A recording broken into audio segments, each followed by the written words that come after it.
Yeah, you got now.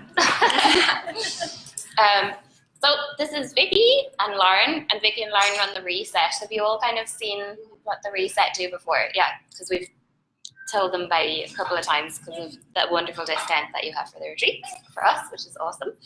And they've both had, I think, a really interesting journey into starting it, because it was kind of, it doesn't look like the thing you'd expect to do after working in the music industry or after working in accountancy. I don't think, like maybe I think often people take a big leap on something more exciting or more interesting or more meaningful to them, like a bit later in their careers. I think you ladies are super impressive because you've done it fairly early in your career as well, which is awesome.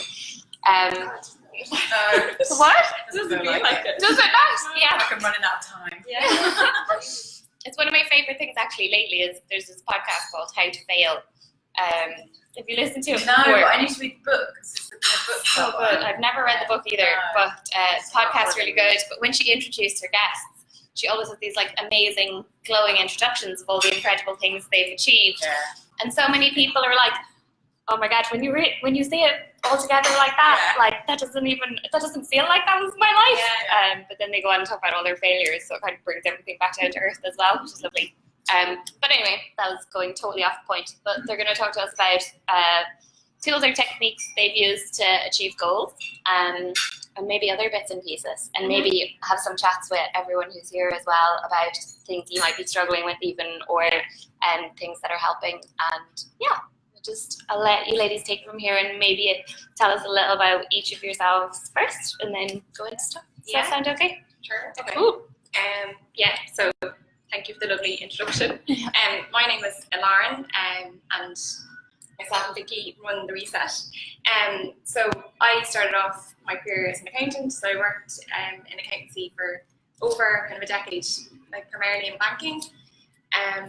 And I kind of just always thought, I was like, I just want to do something else. I don't really know what it is, but I just think I'll do something else. So I started studying nutrition, and that kind of led me into having a food business. I had a food business for a little while. That wasn't for me at all, so I gave that up. What was food business? Can we ask questions as you go? Yeah, I'm really curious. It was called Meal Genie. So it was a meal kit subscription business. So it's basically like you delivered like everything somebody needed to make a meal at home. So it's like so people could cook healthy food themselves. I feel like I heard of this. I think I talked about it on GirlCrew like a long time ago. Yeah. Cool. But you didn't enjoy it, or it was. I just did not enjoy it at all. Like I think it's funny because I wrote a blog post about it as well. But like I think people have this idea that like food businesses are like super sexy, and it's all like with the happy fair going down and like sunrise. Yeah, sunrise. And stuff like this. So it's all really, but like it's really not. Like it's but sure it is for some people, but for me it was just not. For me it was not. So. Yeah, because I feel like in Ireland people get into food businesses because they like food, and then they realize like, but it's still just business. So like that's the difficult part. Yeah. And no, there's a big difference between going to restaurants and actually having a food business. I realised that very quickly. I was like, I really like eating food. I like food. Yeah, so not making it for a million people. Yeah. So that was interesting. But so now I kind of work in three kind of different roles, I suppose. So myself and my husband have a property business, so I still do accountancy stuff for that. I am a nutritional therapist, so I primarily work with women who have endometriosis because it's kind of it's an interest of mine because I have endometriosis myself as well, and obviously then I run the retreat with Vicky. So I have a few different hats on, which is interesting. I like, Cool. And I never knew you had a thing, or never realised you had a thing in between accountancy and the Reset, and that also makes me feel really good. I don't know why. Just like seeing people's journey, it's like, because I think the Reset is so amazing. And it's like, it looks like you just went, bam, this amazing thing. Oh, it's like, you were doing other things as you got there too. Well, I was thinking about this morning. I was like, I hope I have like 3 or 4 or 5 different careers in my life. Like, I really hope that I don't just do the same thing forever. Yeah. Our head teachers, and Nick and I went to school together. When we left school at 18, she said to us, your generation will have 7 different careers. And I remember looking at her being like, does she mean like 7 different jobs? She can't possibly do 7 different careers. Yeah. But having already now changed into another career in my 30s, early 30s, I was like, actually, she's probably right, because I probably will be working until I'm 70, and I definitely won't be doing what I'm doing now when I'm 70. Yeah. So she's probably not far off the mark. Yeah, 7 is amazing. She's so much foresight about it. That takes the pressure off knowing what you're doing, doesn't it? Yeah. And it doesn't matter if it doesn't work out or it doesn't, turn into this massive conglomerate, but actually you can keep changing and shifting. And love it. So my name is Vicky. I moved over to Dublin 2 years ago now, and I also had a different career for a decade working in the music industry, in the classical music industry. My parents are both classical musicians. I played in orchestras. It was what I always thought I would do. So unlike Lauren, who used to have this thing in the back of your mind, like, I'll probably do something else, I was always like, no, I'm just going to work in classical music. I'm going to work in orchestras. This is what I do. It's who I was as a person. So you weren't thinking outside of it? No, absolutely not. I'm like a total entrepreneur by mistake. Like, I had no intention at all of setting up my own business. I always just wanted to climb the ranks, do the climbing up, learn all the skills, and run an orchestra, run a festival, run a venue or something, and just like nail it in the world of classical music.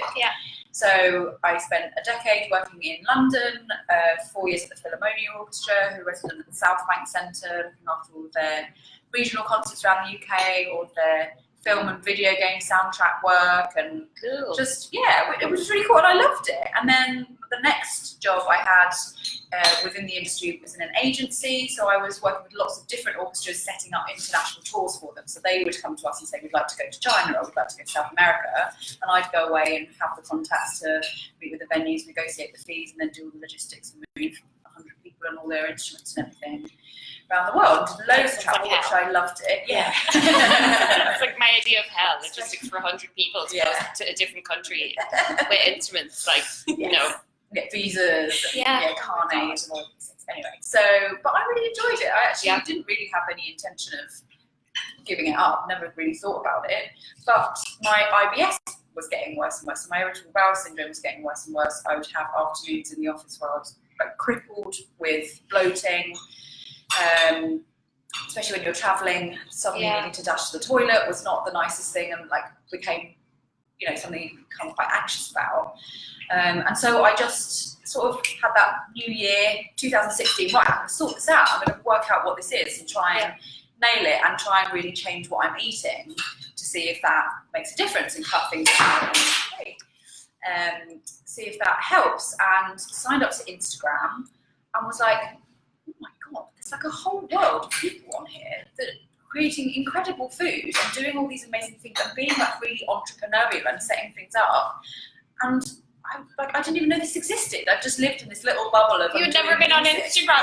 Amazing. Amazing. And I was like, this is incredible. So I started following all these people, making all these lovely recipes, using all these ingredients I've never heard of. And then went on my own journey, really, and that's why I started a food blog called The Flourishing Pantry, just to chronicle my own journey and exploration and what I was doing. And I went about it completely the wrong way, like everybody does at the beginning. I got really restricted, cut loads of stuff out, and I can't eat, this is good, this is bad, all of it, clean eating. I was like full on immersed in all of that.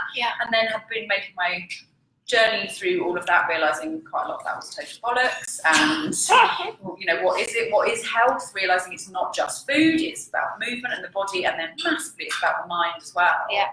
And just realising, actually, as I was falling out of love with the music work, that was becoming more, how much money are you making? Have you hit your target this month? That kind of thing, which I was just starting to fall out of love with. Really realising this whole world of food and nutrition and health was so much more exciting and energising and interesting to me.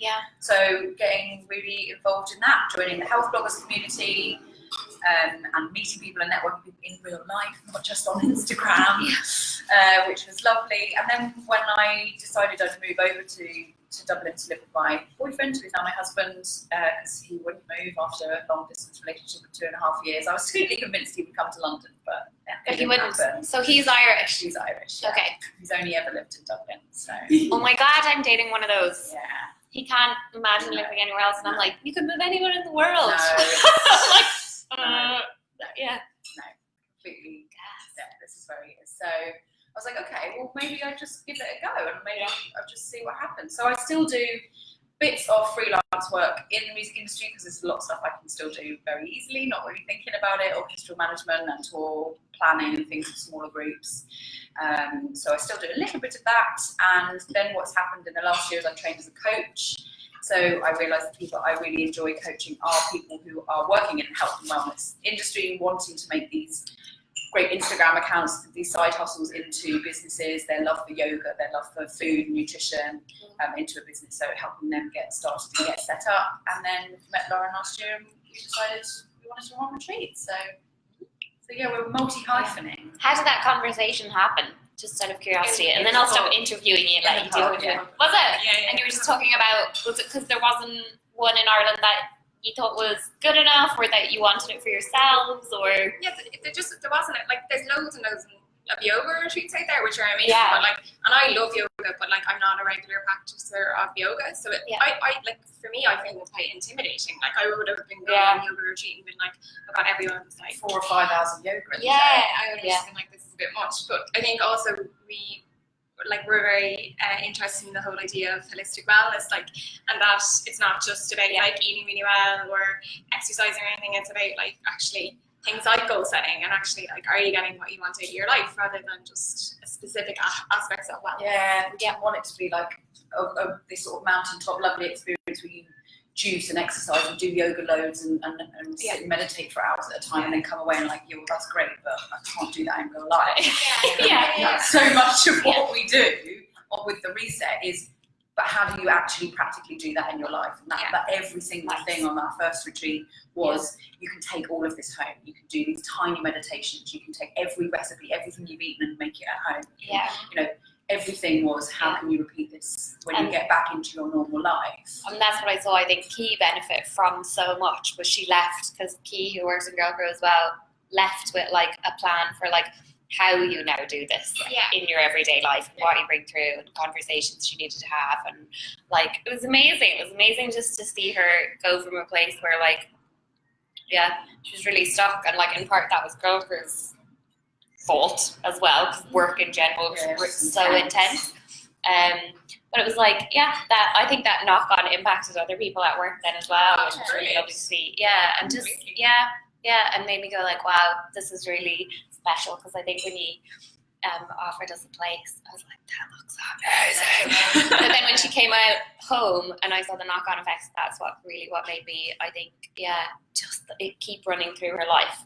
That really made me think this is really good. What are you doing are really, really good and really, really impressive and different than anything I'd seen anyone come back from other stuff. And I think actually it's only getting worse in a way. We're both very aware that the word wellness gets shoehorned into everything now. I went to a networking thing the other week and the lady said, I run a beauty therapy clinic which specialises in anti-aging and wellness. I was what does wellness mean? Do you mean Botox? That's not wellness to me. And we feel like it's being hijacked by people that are just using it as this term and actually making it quite aspirational and inaccessible. A product, they're trying to make whereas we're how this is lovely ideas of manifestation, all these lovely concepts, but how do you do that? How do you actually make this happen? And we're both very practical people. That's what we like to talk about. Yeah, so. I think that's what's made it really good and made you really good. It's the practical. So you suggested to us that we talk about 3 things each that really help us with goal setting. Okay, well maybe we'll dive into our 6 things which have quite a lot of personal stories woven into them as well, I think, because we both had lots of experience. Yay, trauma! Because we haven't nailed this either, so it's really nice to have conversations with people like you that we can just share what's worked for us and what hasn't worked for us and where we've slipped off the bandwagon as well and not gone right. So actually it taps in a little bit to what you were saying. My first thing was about setting small steps and breaking things right down. So for example, this year I did what I thought every good business owner should do and set myself financial goals for every month for the whole year. I want to earn this amount of money, breaking it down, slowly building up my income, starting my coaching business. Great, so I set myself a really tiny target for January, which I hit. I was like, yes, on it. And then came to February, didn't hit the target, and just went, Yeah. like, what do I do now? Like, what do you do now? What do I do now? Like, do I try and hit the February target in March, and then that pushes everything back? And does that mean that I won't earn as much as I want to? Or should I just completely reassess? Or was this whole plan completely ridiculous anyway? I'm just like wanting to just throw the whole thing out completely. So I think what I tried to do at that point, certainly in February, was to break things right down and just go, right, okay, rather than, and using Kerry Lyons, the Imperfect Life Plan, rather than trying to do a 12-month goal of, I want to earn X amount of money in 12 months, which is a good way of doing it in a way, like I want to earn this amount, breaking it back down, was to just go way shorter than that and stop thinking about a 12-month goal and start thinking about a 30-day goal. And actually I was talking to another girl who's a coach, and I said to her, the money thing doesn't motivate me. Like, I think we were talking about different motivations. You know, the figure isn't what motivates. Obviously, I'd like to be able to pay my bills and have money, but that's not driving me. She's like, well, why don't you change the goal into like a number of clients that you're working with, or something that feels a little bit nicer and a bit less icky. And actually, for the last 6 months, I've actually even been focusing even more things that I can actually achieve myself on setting goals that are within my control, rather than things like how much money I'm going to earn or how many clients I'm going to achieve, because I feel like that will happen if I'm doing the right things. So actually setting myself goals which are, I'm going to produce a certain number of videos, or I'm going to start a Facebook group, or I'm going, whatever it is that I'm in control of doing and that I can tick on. I'm going to start a podcast. I'm going to do this and trust that the clients and the money will come in as a result of that. And I think building my confidence with those kind of goals and being like, each month I have 4 goals, set up a Facebook group, or record a certain number of videos, or whatever it was, made me go, okay, I've actually achieved those. So maybe next month I will feel brave enough and say, try and earn this much money, or try and get this many clients. But I felt like I needed to build up my confidence at goal setting in a way, rather than go like big, like January, New Year, money, hundreds of clients, huge business, and then you get that sort of deflation. So bringing it right back. So it's taken me 6 months to get up to the 1st of July, just 30 days at a time. What am I in control of? What can I do? Like, the clients will come, the money will come, what am I doing? And it only got to that point then during June, where I then took the time to reflect, and we'll talk about this, that sort of reflection time as well, where I actually could then look back or actually look forward and go, do you know what? I actually feel confident enough now of having achieved all of those things that I'm going to try and set myself 6-month goals. And that actually suddenly doesn't feel so unachievable.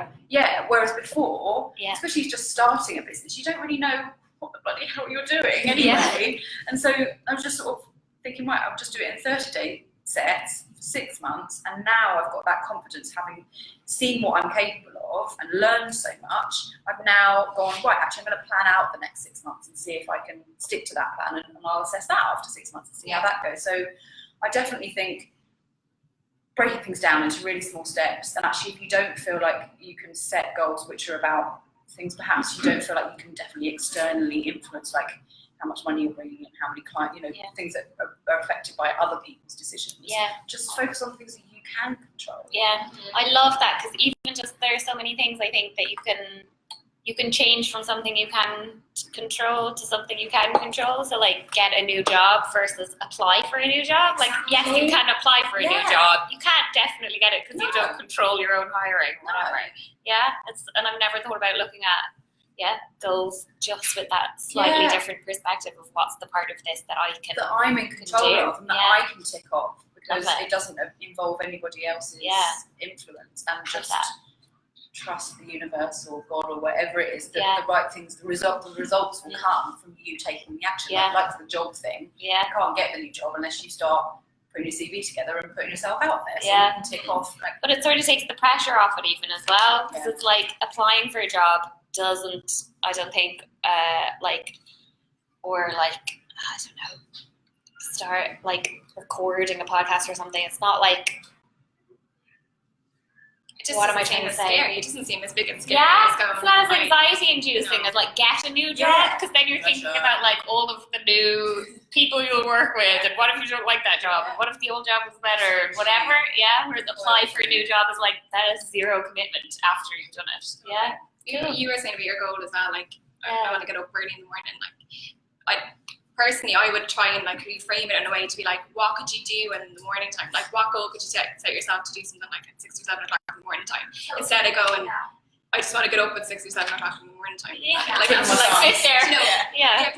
Just like because you're just like, oh, I could stay in bed, like I could be asleep. But whereas if you're like, I could do something else at that time, I could go to the gym or I could meditate or whatever. That's a nicer goal than saying getting up for the sake. Yeah, no, it's like I've like that's what I've done is in like do yoga in the morning. right. Or like it's just that now I like get up so I have a minimum time to do yoga and then Okay, you've streamlined it. whereas before I would just get up with the minimum time to like get out the door. So it's still much better because I'm doing anything. But it's still like I would prefer like I had some just time to Can you add in a 10-minute have a coffee and just think in front of it or something? Yeah, exactly. But that definitely really helps like having a thing to do. Okay, so small steps, breaking it down, setting goals that you're in control of to build your confidence around it. The second one is what we talk about on the retreat when we do our goal setting, is about SMART goals. So I'm sure lots of people have talked to you about SMART goals, that's specific, measurable, achievable, realistic and timely. And I think realistic and specific, like we were saying, just getting up early, what does that actually mean? What does that look like? Or being healthier, like that's a lot of people's goals, but what does that actually specifically mean? Do you want to be able to run a 5K? Do you want to be able to bench press, whatever it is, 50 kilograms? I don't know very much. That's a lot. That's a lot, isn't it? Do a pull-up or whatever it is. I know that. So being specific about it. But I also think this kind of taps back into me being specific about my goals and being like, this is what a business person does. They do, if you don't plan properly, then you'll fail, and you need to be really specific and have financial goals, otherwise your business won't go anywhere. Yeah. But I often think we don't set specific goals because we just don't want to fail. And like we're just terrified that if they're really specific, we'll really know if you say something as well, like they're like, oh, they'll remember if it's like super, super, super specific. They'll remember to ask you. Like they'll be like, how are you getting on with saying that you were going to do that? Really you said you were going to lose 10 pounds by this month. Have you done it? Like, it's really specific. So we like shy away from that, I think. Yeah. So I went to another networking thing this week, and I heard Colin O'Brien speak. He is a sort of public speaker, has a book and a little Coffee with Colin. He does a little podcast every week, just on sort of random topics. So the one he did last week was about Dolly Parton. Love it. But an amazing topic. You're like, what's the totally yeah. But he did this brilliant thing he put up on the screen, and he says, finish this sentence. So everybody finish the sentence. Sometimes you win, sometimes you lose.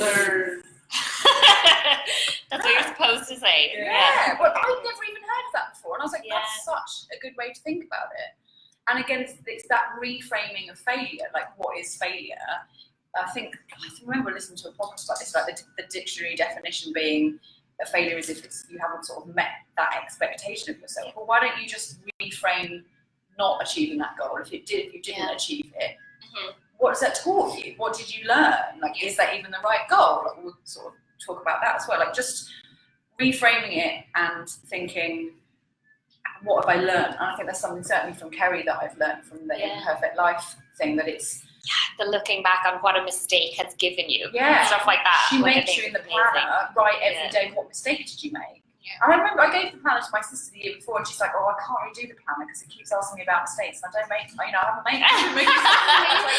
Yeah, you did. We all make mistakes every day. And actually, from her point of view, if you're not making mistakes, then you're not learning, you're not out of your comfort zone, you haven't pushed yourself, which we don't need to do all the time, but you haven't gone that extra step, you aren't trying things. So, and you're not going to learn unless you put yourself in a position where you're going to make a mistake. It takes a while though, is that like, because I know even with like the food business, I was devastated by that. Like, it it was like a massive failure. It was the first thing I'd ever failed at in my life, and it was absolutely awful. Like, it was terrible.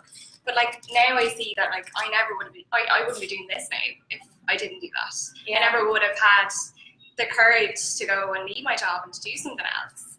It was like I had to. It was like I nearly had to fail, to be honest, like just to kind of give myself a kick up the arse to go and do something else in my life, you know. So it is. You don't see failure, I don't think, as a good thing when you're in the midst of it. Like it is especially awful. not when you've been someone like I've always been a very academic person, and you know, like you get good grades and you just keep achieving and you keep going up and you get to university and you get the job you want and you like climbing this thing, and failure is just not even a part of what you do. We're not taught to fail at all.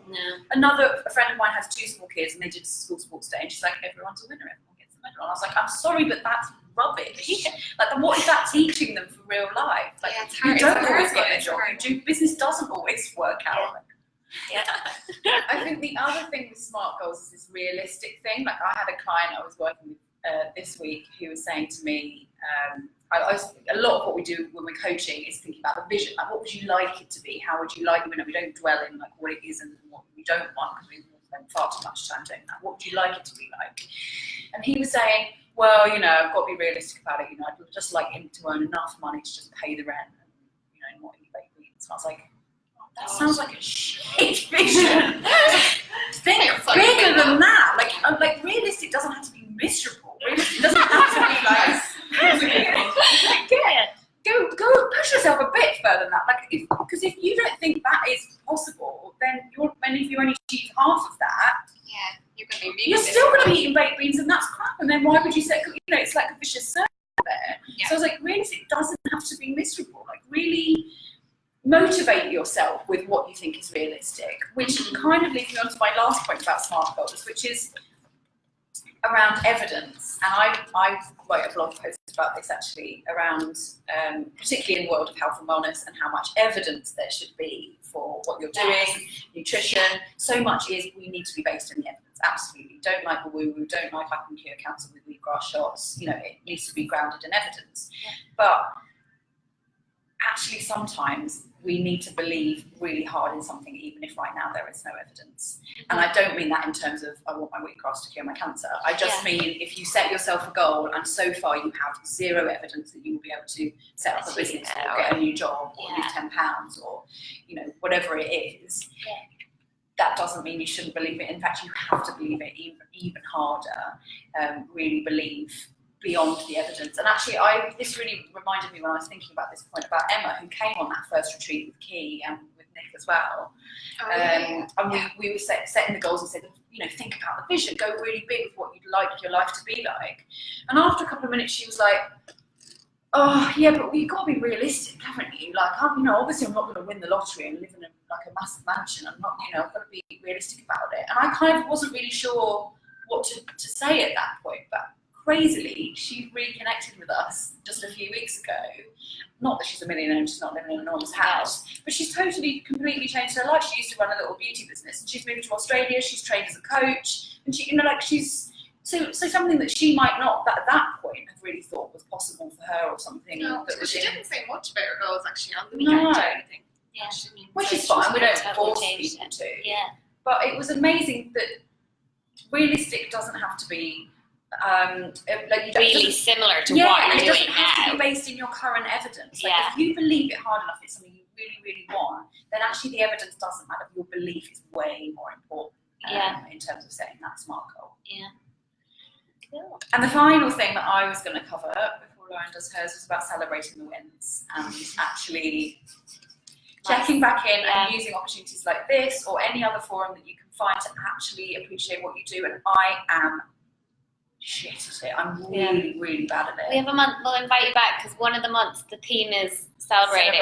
But it's before we get to December so that you celebrate like what we've done so far through the year. Because like I think when people set out to like achieve things in January or whatever, it's so hard to achieve that actual thing. And I think you constantly see people making changes and making progress in their lives if there's something they're like, if it's something they even think about a little bit, I think people naturally progress. So yeah, one of the months, I can't remember which month it is, but it definitely wasn't the end of the year. It was like before the end of the year, we're going to celebrate the wins, and then whatever happens. I had 2 clients that I work with this week, I've just finished up doing 10 sessions with them. I started them both off in November, and they both set themselves yearly goals, like where do I want to be in November this 2019.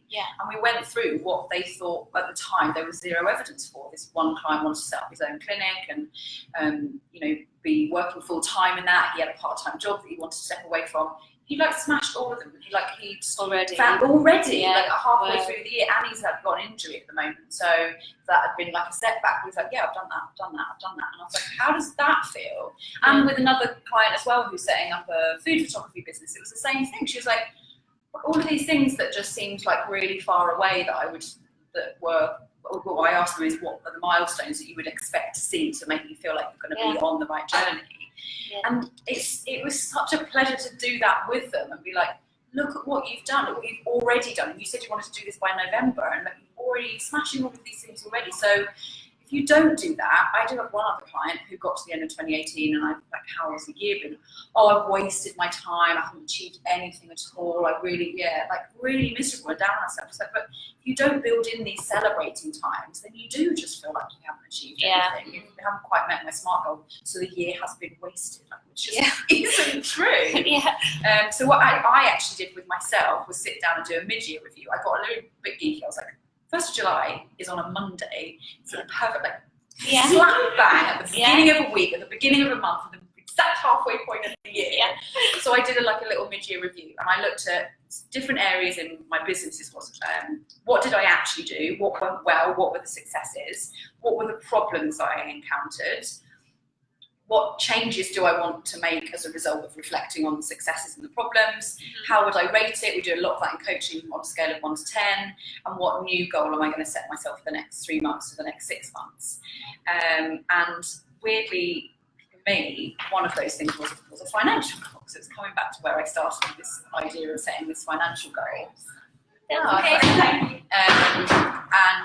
what I realised after having beaten myself up and gone, I had to throw all the financial goals out of the window, was when I actually added up what I earned in the first 6 months and what I had predicted and said I wanted to.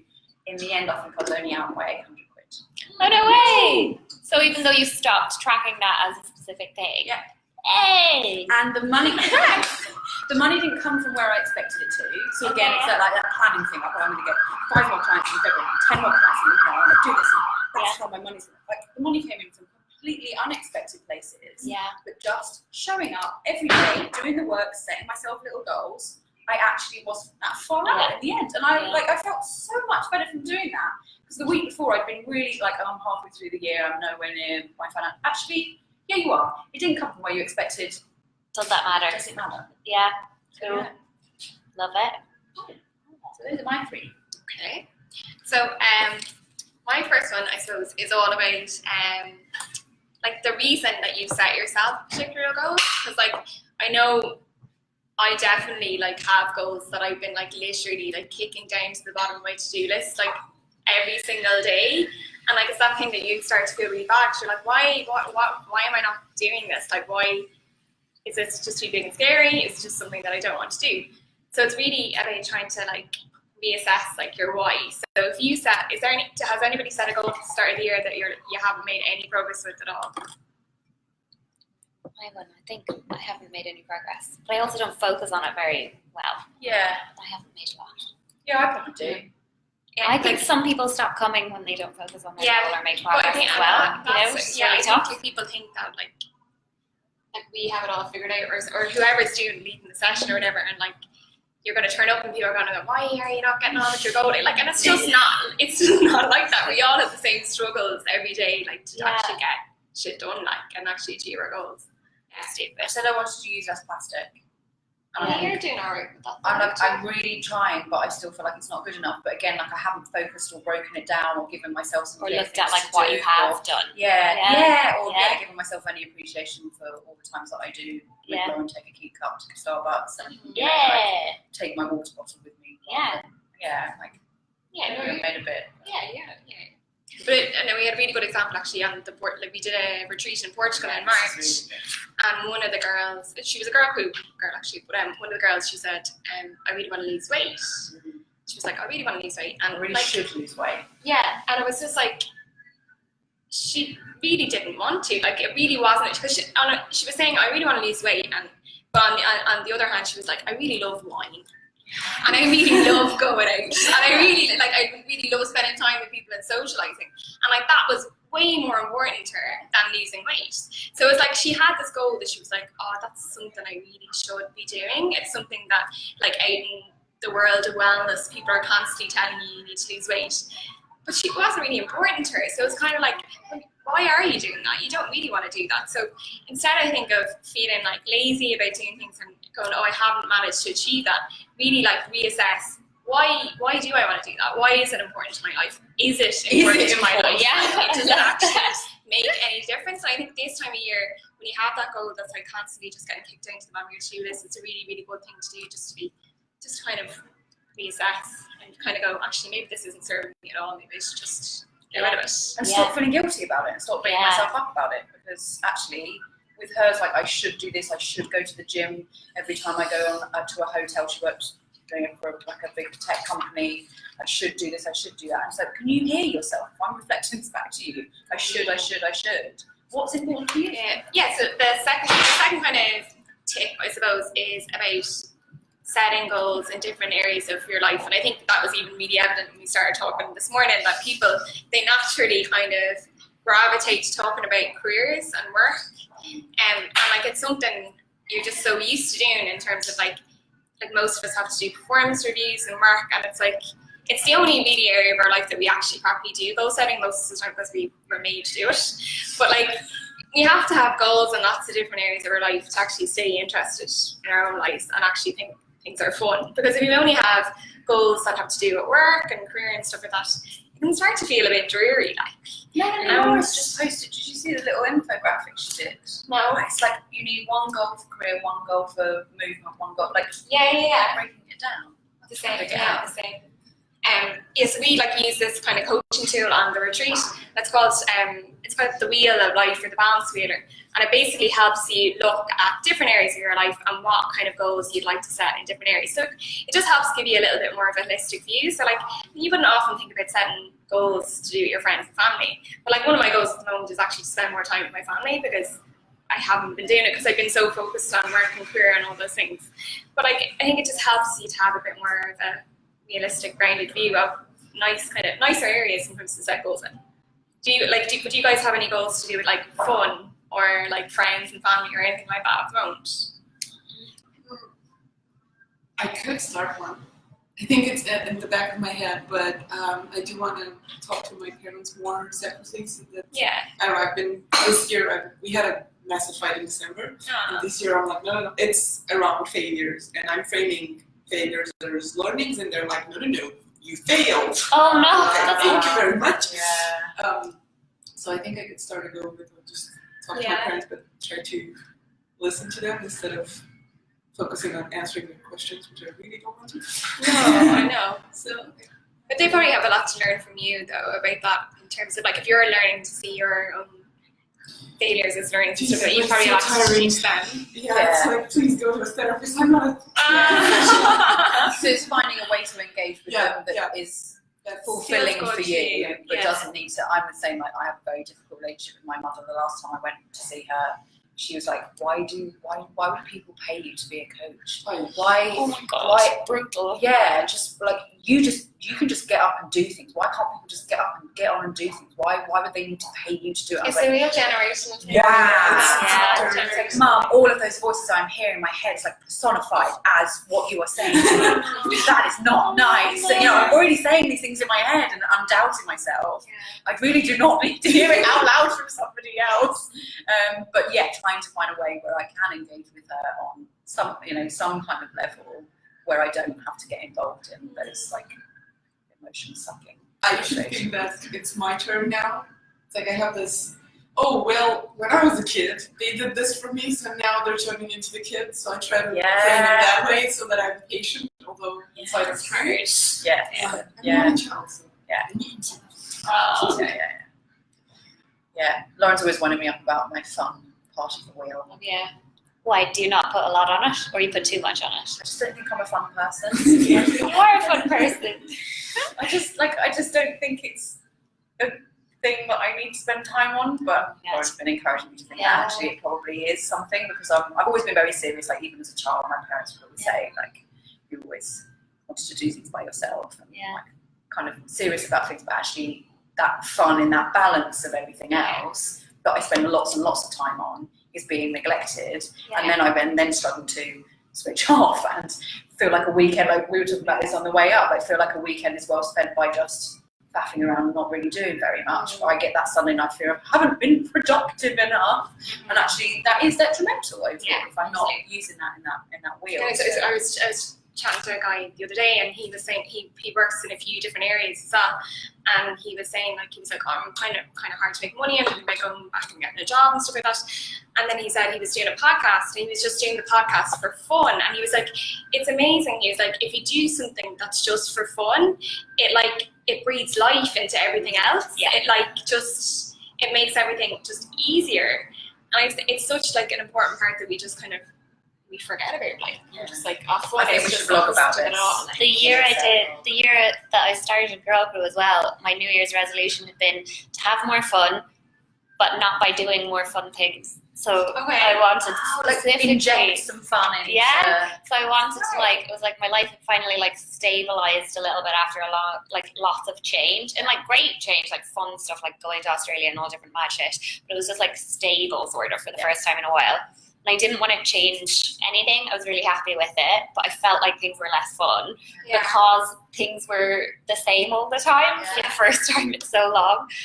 And so I wanted to have more fun, but not by doing more fun things. So just have more fun doing the things I was doing anyway. And so it was at one time I was wearing a party hat doing work, because I was working freelance, because I was just I have no idea how to make this more fun, so I'm just going to put on a party hat to have a party hat, and I was maybe that will make it more fun. And stupid little things just keep you entertained. When it comes to WeWork, I'd be like, Lauren, you need to inject fun into what we're doing.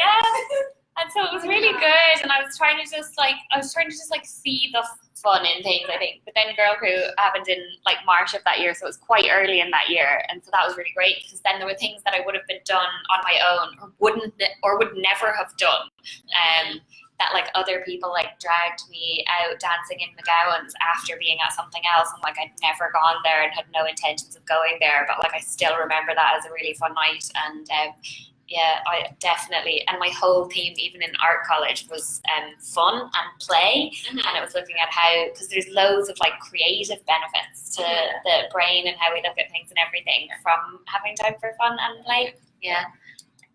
I interviewed someone from my blog who said she, with the kind of wheel, she does it in seasons. So she'll say these 3 months I'm going to focus on building better relationships with my family, or that's going to be the focus.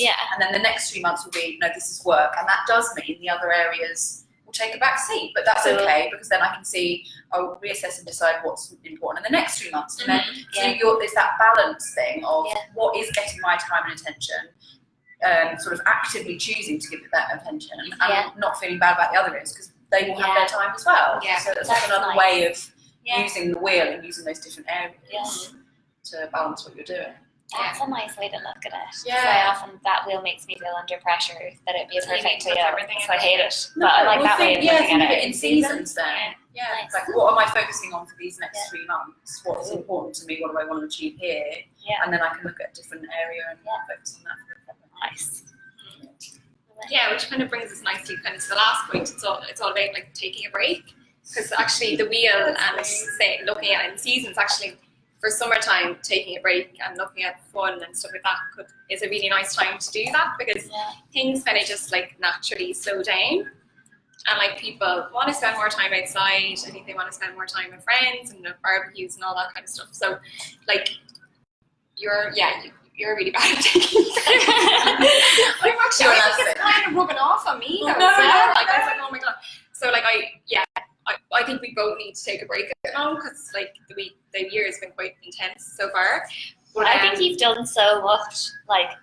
I said to them earlier, oh, you must be really busy. Has it been mad busy because you're adding all these new bits? And they're like, no, it hasn't been mad busy. And it's from the outside, you've done lots more, I think. So, and it's really hard to celebrate that and notice that. Look at what we have created in a year.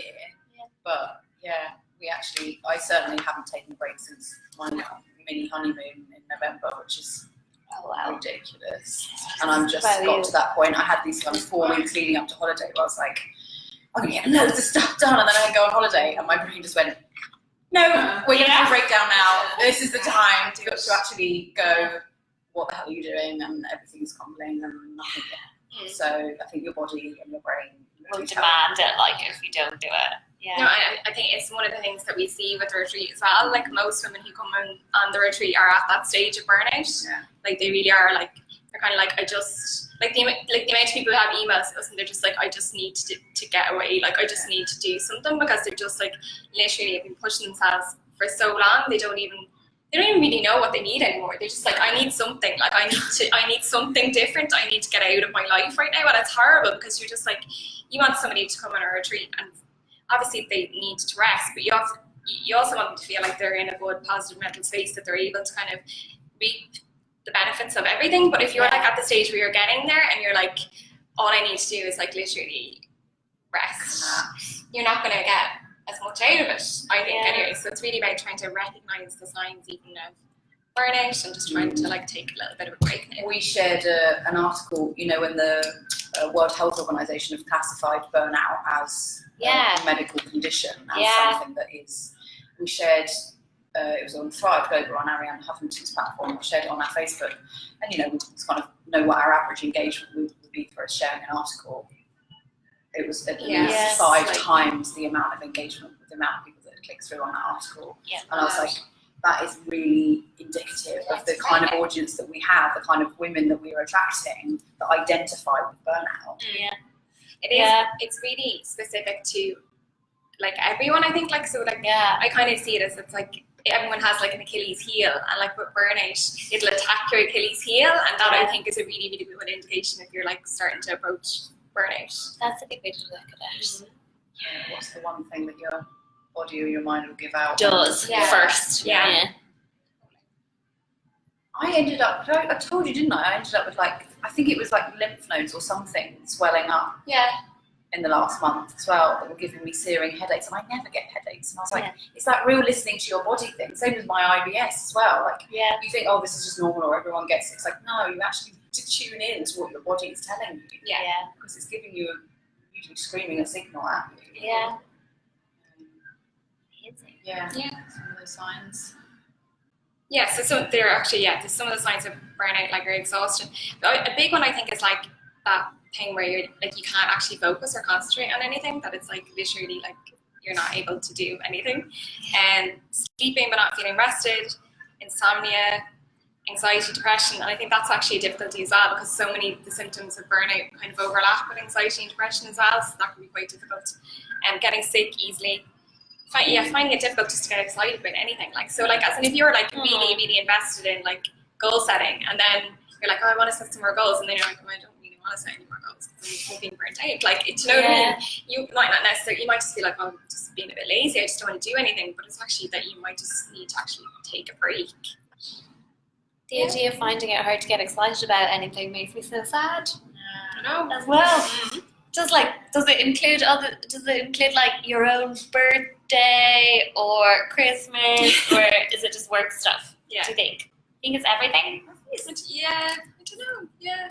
I think it's everything sometimes. I think certainly, like, I've found it negatively affects how I feel about friendships and things like that. I'm a bit like, I just don't care anymore. Yeah. You know, and then being like, that's not right. Like, I should really care about things like that. Yeah.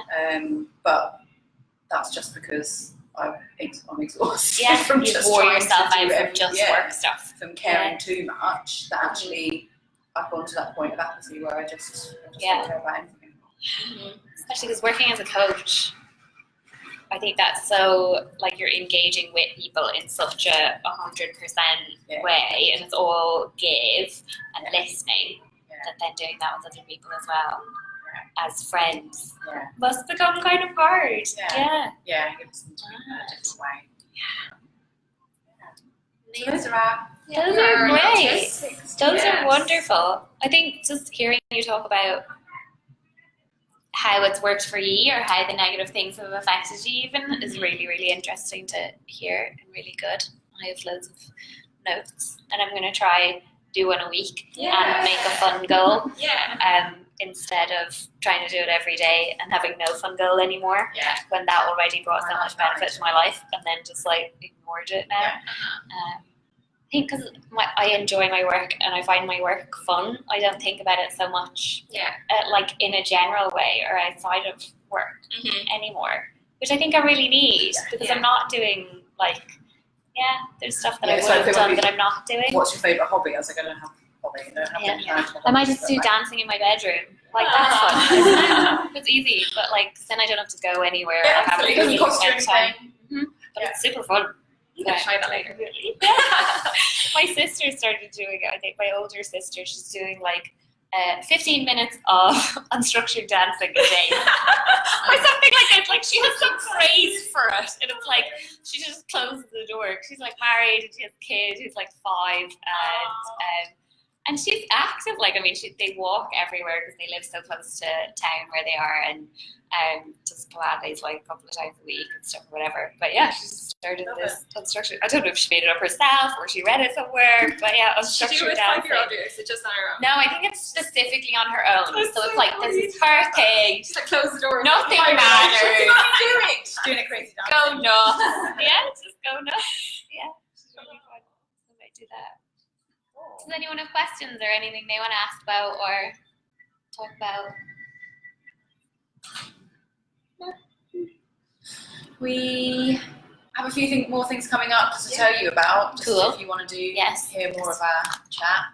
I do. I want to come to the September camp. Yeah, we're doing a day retreat in September, which is on the GirlCrew app. What date is it in September again? The 9th, Sunday the 9th. It's at Orla Estate, so it's within Dublin. It's quite easy to get to, and we'll spend the whole day and do a little bit of yoga, a little bit of cooking, and a few workshops around things, like lots of topics like this: goal setting, how to look after yourself, a bit of self-care, mindfulness and meditation that we try and do in really practical, easy ways, not weird, immersive, spending hours doing it. So that like a taster of the actual routine? Yeah, it's like all our sort of best bits, it's all the highlights, all the little hits. And then we've started running a mindful morning series called Connect and Calm, which we do at Bewley's on Grafton Street, and we do that at 8 in the morning on the first Thursday of every month. So we're doing that September, October, and November. So the first one, September the 5th. Are they on the GirlCrew app as well? Or they will be? No, They will know as well. Yeah. So it's just £5 to come and €5 to come and join us. And we do it the Bewley's on Grafton Street? Yes, we just use the function room upstairs, a bit like this, I suppose. Okay, yeah. And just bring together, usually it's mostly women, bring together like a little group, and we focus on a different thing each time. We just did affirmations last time, which was really lovely. We're going to focus on manifestation next time, and self-care, on digital detox. Just we have like a little theme, and then we do a little mini meditation, 5-minute meditation together. Cool. It's just nice to 8 a.m. until what time? 8:45. 8:45. That's work. So, sweet. Yeah, and then we're going back to Portugal. Yeah. Next March. You're doing it the Paddy's Day weekend again? Yeah. Cool. Bank holiday weekend. Yeah. And it's that, it's that point where everyone's so sick of it being winter. It is so lovely to go and get some really nice sun. It's amazing. In-house chef, yoga in the mornings, we go out on a boat trip, and then we do lots of chats and workshops around these kind of things as well. So I think that was some of it. Key was like, she loved, there was like healthy snacks. You got healthy snacks at the start. Key wasn't on the Portugal when she was at one in Ireland. Healthy snacks, she loved that. The food was really healthy and good the whole way through, but then you got to learn to cook some of the food as well, like the chef there. It's just such a great mix of stuff, if anyone did, and before you're burnt out, so that it's of real benefit, like it advances you rather than just heals or recovers you. I think it's really amazing. Like spa hotels are using that word retreat as well, and we're like, well, that's not a retreat for us, that's just going and sleeping in a hotel and having some which is lovely, which is great and really necessary too, but adds a little bit more of that sort of holistic approach. Engaged and stuff to take with you afterwards. Lots of time to show big thing. Cool. But thank you. Thanks for having us. Thank you so much. That was wonderful. I loved it. And we'll turn this off as well if it's still going. Bye, live video people also. Oh, Karen's done a little thumbs up. Oh, did you? Yay! Nobody ever does anything in this group. I can't even. We should come in and have a chat. Oh yeah, I can add you into it.